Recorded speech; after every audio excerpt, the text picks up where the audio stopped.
uncertainty of moving wallet, right? So taxis, other than Bombay, which they call taxis, I don't think they are, those yellow taxis, or even Calcutta, taxis aren't like hugely accepted mode of transport in India. It's not understood. I mean, of course, when we go abroad, say Singapore and all is so easy, Dubai is awesome, but in India we will not spend taxi, in mindset. So how are you going to get Indians to move their money out of like 40 rupees to 110 rupees to just go from the same place to another place, right? So that was the second uncertainty of whether we will get Indians to actually do that.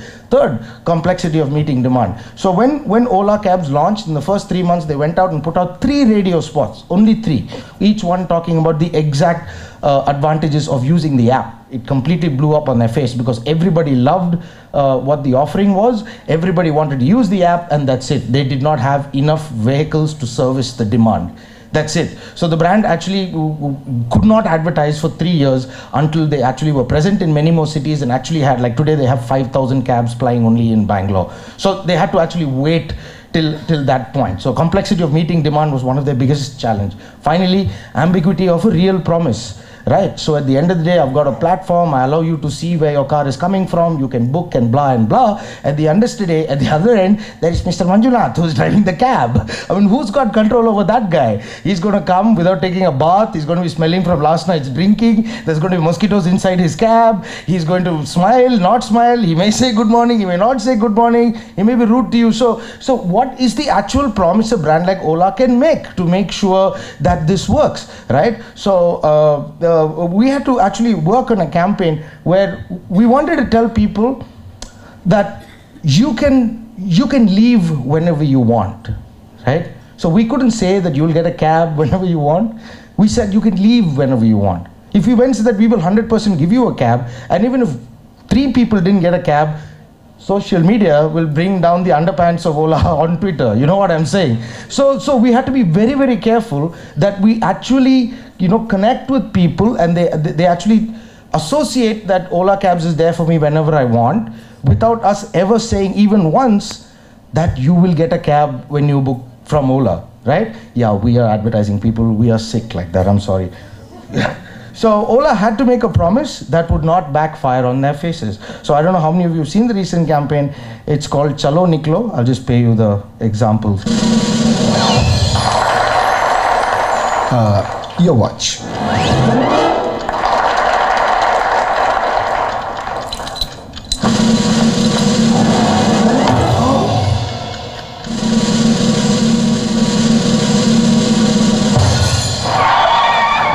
चलो निकलो ओला mobile app पर cab book करो गाड़ी choose करो right now पर click करो and just go download the Ola mobile app today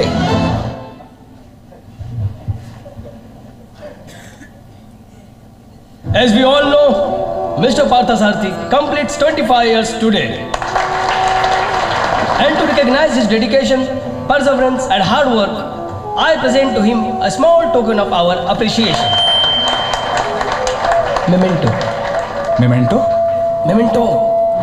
Memento. चलो निकलो ओला मोबाइल ऐप पर कैब बुक करो गाड़ी चूज करो राइट नाउ पर क्लिक करो and just go download the Ola mobile app today If I hadn't got my bouquet, I would have said Chalo Niklo to somebody.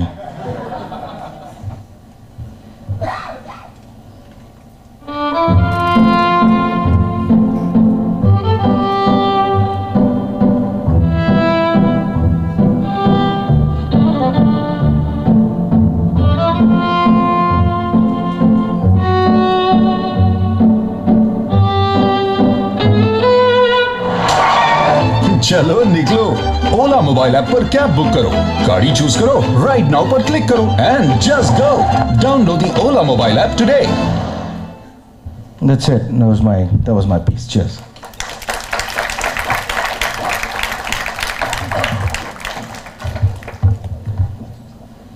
Thank you, panelists. To make effective use of time, since time is money and money is time, you heard the panelists speak from different perspectives. We've had an accounting perspective, we've had on healthcare and the global challenges, we've had a creative approach, and you've heard someone speaking to us from content, and equally we talk about BPS or BPM. But what we want to tell you is, this is your time and place. Let's throw in the questions, and we will try our best to field it and answer. Let's use time effectively, and we are in an academic institution where asking questions, I guess, is a way of life.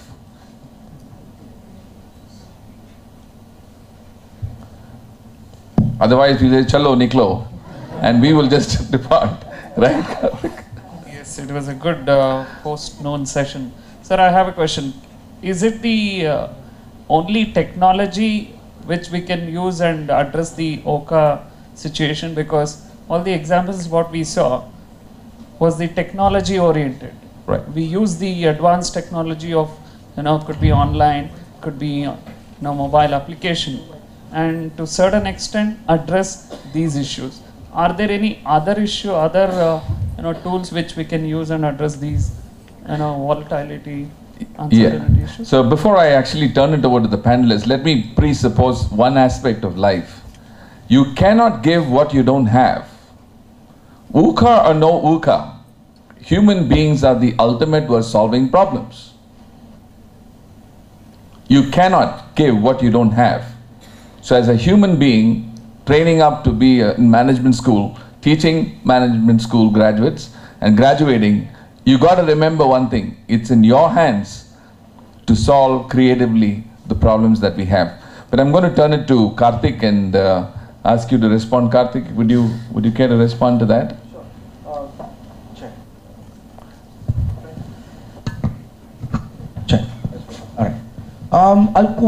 While specific to what I presented, Flipkart and Ola may be using technology, but I was talking to you from a marketing branding point of view. What was the solution? So we did not use technology for that, right? So that should answer your question first.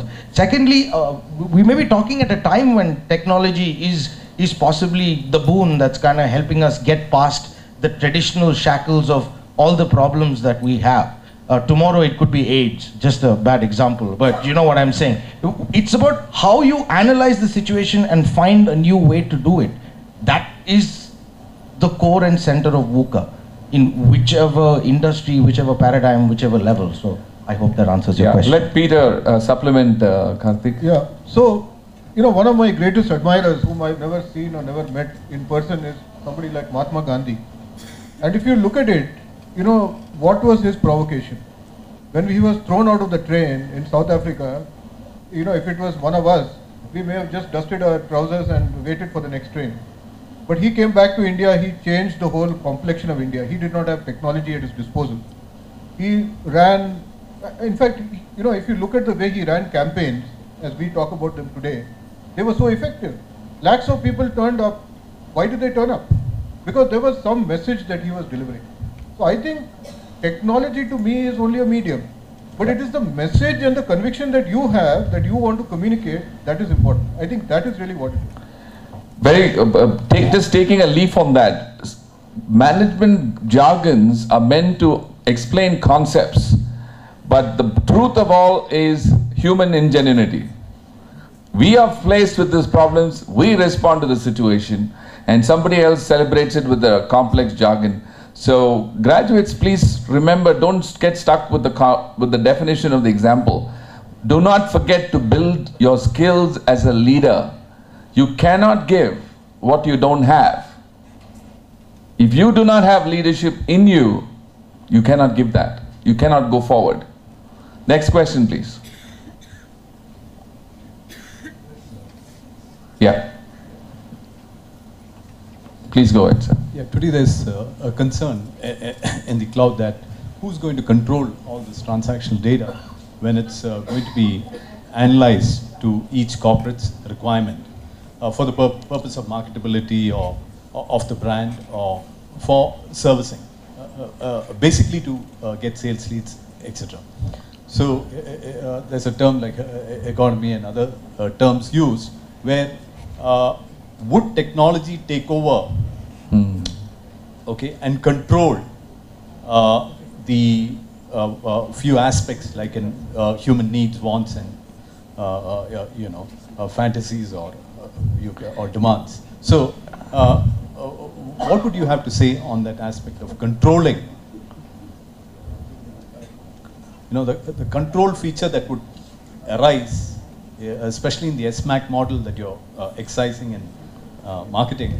What would happen at a later stage if people are going to, multiple people are going to take control of very valuable information like gold, you see? Right. So let Sudipto take the question on the concept, since you threw up SMAC, and then we will bring the human dimensions after that. Go ahead, Sudipto. Am I audible? Yeah. See, if I've understood your question correctly, you are, just correct me if my understanding is incorrect. That is, what is the future? That is human beings going to control technology or technology going to control human beings? Is that what you wanted to ask? See, and specific context to SMAC, as you pointed out, the world is looking at collaboration. Okay? It is not isolation. It is not one ownership over another. It is a point where technology and human, that is the technology aspect as well as the leadership aspect of human beings, will collaborate to come and manage data, information, and any other aspects of life. Let us look at, take an example and see how we are looking at it from the industry which I represent, business process services. We spoke a lot about platforms, right? Which, of course, require data as the base, because data and information are what are exchanged over platforms. Currently, we are in the world of big data, where we are looking at insights out of data in a controlled environment. So data remains, but the control remains with the human beings. Okay? So there is a collaboration aspect here. And what we are looking at in the future of the business process services industry, we are going to presume that the industry is going to move to the next level of collaboration between man and machine. In a way that the industry, the business process services industry or the information technology industry and its clients are going to exist on a collaborative platform. So a specific business outcome will be delivered collaboratively, sharing best practices, knowledge, and way of work. Currently, things are outsourced. So we rely on a partner's best practices, a partner's knowledge, and a partner's capability to deliver your requirements. So the next level would be collaboration, where the client shares his, the partner shares his, and the entire data remains on a secure platform of exchange and knowledge sharing. Does this answer your question?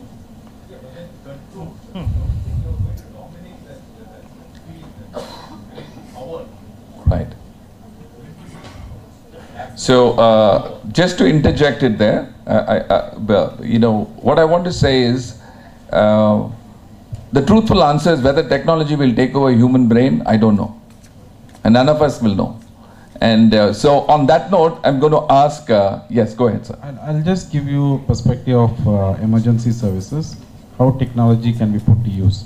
When in the case of emergency services, what we did about 5 or 6 years ago, there was a need of corporate executives, because we used to work extensively with the multinational companies, the expatriates who are working in remote areas. So the company wanted to know at the time of if there is a security situation or a medical outbreak and things like that. They wanted to know what are the executives or who are the executives who are stationed in those areas. So we launched something called as travel tracker. So by having a travel tracker mechanism, by having the travel itinerary of the person from point A to point B or wherever he is, they're able to track now, or we are able to track the specificities of the person at this point in time. So that helps immensely the company to plan, and also to plan, the planning is on us, because we are liable for their evacuations, should there be necessity. So we're using the technology for our services to help the clients. Just a perspective. Yeah, go ahead. Karthik, go ahead. Check. So if I understood your question, you're asking with all this data that we are collecting about human behavior and all over, it all comes to one point. Who controls it and who is going to regulate the use of it? Is that your question? We are humans, we have no ethics. Don't worry about it. Yes. It is all going bad. Yeah. Trust me. All right? You see, we need to... Well said. You see, the truth is, this gray cell inside each one of us is got more finite power, infinite power, to explore anything else.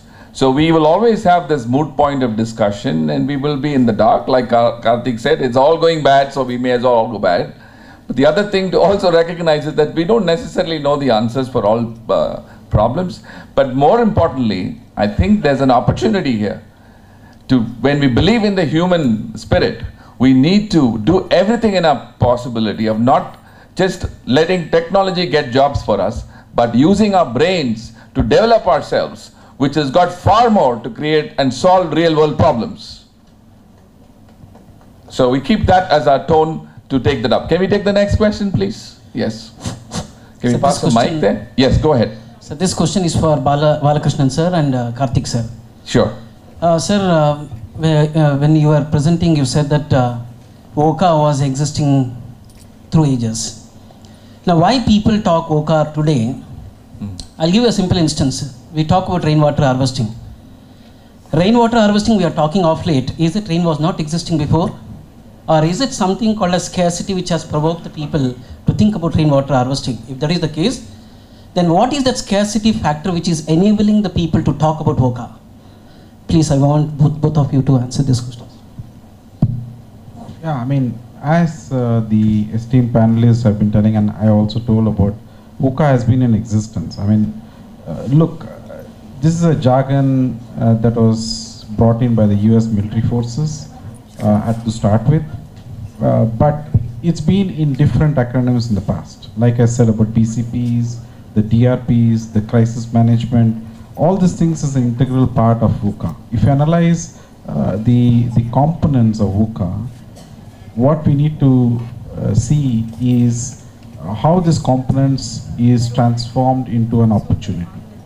I think that is the crux of the story. It's not the acronym or it's not the word which is relevant here. It's the components and how you're dealing with that as corporates, as corporate executives, as social entrepreneurs, as governments, how you're dealing with the VUCA situation. And what are the precautionary measures or what are the substantive measures that you're putting into place. That's how I view it. It's VUCA is just a term, just from our perspective. And what causes that scarcity, if you're saying scarcity led to rainwater harvesting, you need to understand that as the human race moves on, things are only getting more and more complex, right? Before, our parents never worried about parking. Think about it. Simple. Now when you go out, you don't know where we will park. So think of the level of stress and complexity in everyday life, all right? Now just take that into a business world. Before, there was one Tata, one Birla, one whatever, one industrialist. They had money, they did business. All those who didn't have money could not do business. You come and work for me, right? Today, everybody can do business. Opportunities have opened up. So when you come out there to conduct business, your competitor may not even be your competitor anymore. So I'll give you an example from the advertising world. So today we say brands, example. So I make what you call Colgate, and then who is my competitor? Close Up. This was 40 years back. Today you make Colgate, iPhone also is your competitor. Why? Your brain has the ability to hold only so many brands as favorite brands. So why should it be toothpaste to toothpaste comparison? So VUCA. Shit hits fan, dance differently. See, the planet started with a few monkeys and now we have close to 9 billion people actually racing up, and soon to be 12 billion if we last that long for another 20-30 years. Next question, please. Yes. See, in the VUCA environment, where there is uncertainty, complexity and all that, we say that the risk, you cannot eliminate uncertainty. We can only minimize uncertainty because uncertainties are inevitable for us. So can you please tell me, you know, when uncertainties are there and when you have to minimize the risk, decision making becomes very important every now and then. So can you please tell us how technology can help us in decision making? Because there are certain areas where India itself has experienced that technology alone cannot solve the problem. So can you please tell me as to when you have to take a decision regarding minimizing uncertainties, so how technology can help that? So even before to respond in a contrary sense, ma'am, what I would say is, what a human brain can't solve, technology cannot solve. We need to recognize and celebrate the spirit of human. Our capacity and our capability are not even used to the extent to which we can. So in the institutions, I see that, you know, like all practices that pioneer in India, when the elders start speaking this, to the youngsters keep shut. So students, I'm asking, encouraging you to ask questions. Doesn't matter if your faculty are asking questions, please participate. But in response to your question, what I want to say is, and I will turn it over to the panelists if they want to add anything. You cannot, what a human mind cannot solve, technology cannot solve.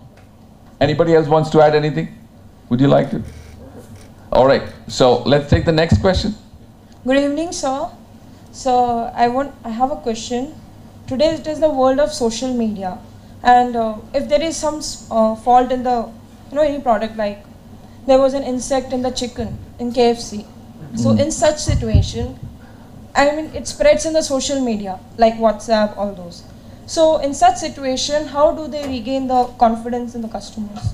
Let's have Peter Yoke start and follow it through. Yeah. I think the first thing is stand up and apologize. Period. Don't try to put nice words together. Don't try to kind of, you know, try to disguise what has been going on. Stand up and apologize. The next thing is go back end and fix your problem. Why did that, whatever got into the chicken, why did it get there? There must be some process issue at the back end. Go fix that. Because ultimately, you are accountable to the billions of people sitting out there. So that's it. Apologize, then fix your process. That's it. I think on building on that point is really about embracing humility. I don't know is a good thing. I don't know is a good thing. We are not supposed to be masters and knowledge of everything. I don't know is a good thing. All right. So next question, please. Yeah, good evening, sir. My question is, social media creates a VUCA environment, and the same social media contains a VUCA environment. How do you manage this paradox? Okay, let's start with Karthik and come to Peter. Yeah. Sorry, I don't me habla español. I don't understand the question. That sounds like it's written in a textbook. No. Yeah, what do you mean paradox of it creates and it? I'm sorry, but who creates what? Can you explain the question? Can you explain the question, please? Social media creates the VUCA environment, and the same social media creates the VUCA environment. How do you deal with this? No, so with the paradox? VUCA environment is not some special phenomenon where the sky turns red, right? It's volatility, uncertainty, ambiguity, all of which is I don't know. So what do you mean? Social media creates a I don't know environment, and social media solves the I don't know environment. How do you manage I don't know to I don't know? I don't know.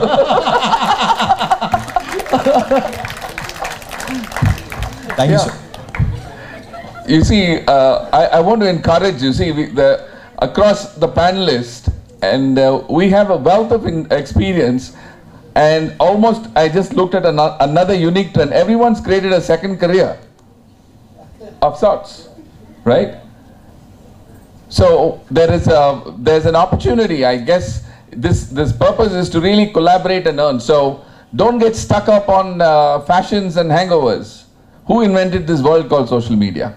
Anyway, so let's take the next question. There was one question. That's yes. Good afternoon, sir. This is Professor Niharika Srivastava from iNurture. My question is, in the VUCA world, for an individual or at a corporate, the mission and vision and the principle which was set up maybe 10 years back, maybe 5 years back or a year back, does that need to be changed, like with VUCA environment? Just throw us some light upon this, from your experience, sir. You want to start, Peter? So I think VUCA environment is something which has been there for centuries. I think we all agree to that. Because we say right from the BC time, things have been equally, volatile and uncertain. I mean, the caveman got up every morning wondering where he'll get his food from. He also lived in uncertain times. Yeah. So the point is, nothing has changed over a period of time. Vision, mission and all that is important, yes, and you have to kind of relook at what your company is doing and how things are evolving in the context of how you operate. But in my mind, I am pretty certain that this VUCA environment is not something that suddenly started and is now going to end in a little while. It has been there time immemorial. It will exist for the foreseeable future. So nothing is going to kind of, suddenly change it's just how we collaborate and cope with the situation. That's all. Okay, anybody else would like to add? Yeah, go ahead, Dr. Bhatt. Yeah. Switch it on. Yeah. Hello. Yeah. I think the volatility of the situation entails that you need to rediscover or rechange your goalpost every time. In 2008, for example, in my previous company, we used to deal with core competencies and core travelers. So we used to associate ourselves with third-party, insurance companies. But post the 2008 crisis, we had to change our approach. We had to change our goals. We had to change the strategy around service deliveries. So, I mean, it is a situation demand as well that you change, how to approach the services that you do. Emergency services is no different, and so must be for other industries as well. Right. Okay, so we're going to wrap this up in the next minute. Any last question? That doesn't mean no questions. There's just still scope for one more question. Well, if you have no questions, we will say I forget the expression, so just say that, Karthik, and we'll go. Chalo, Nicola. On that note, thank you very much. It's a pleasure being with you.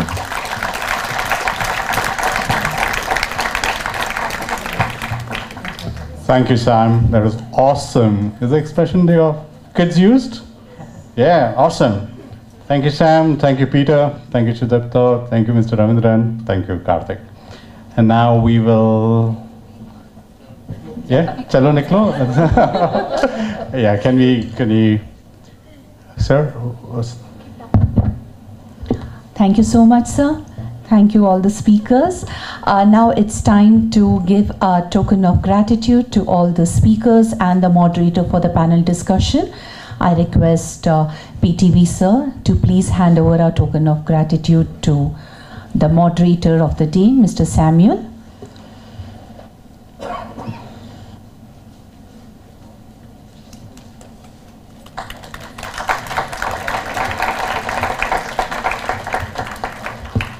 Mr. Peter York.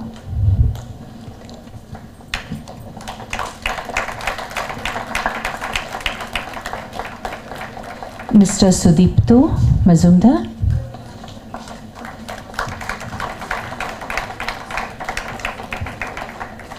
Mr. Ravindran Balkrishnan.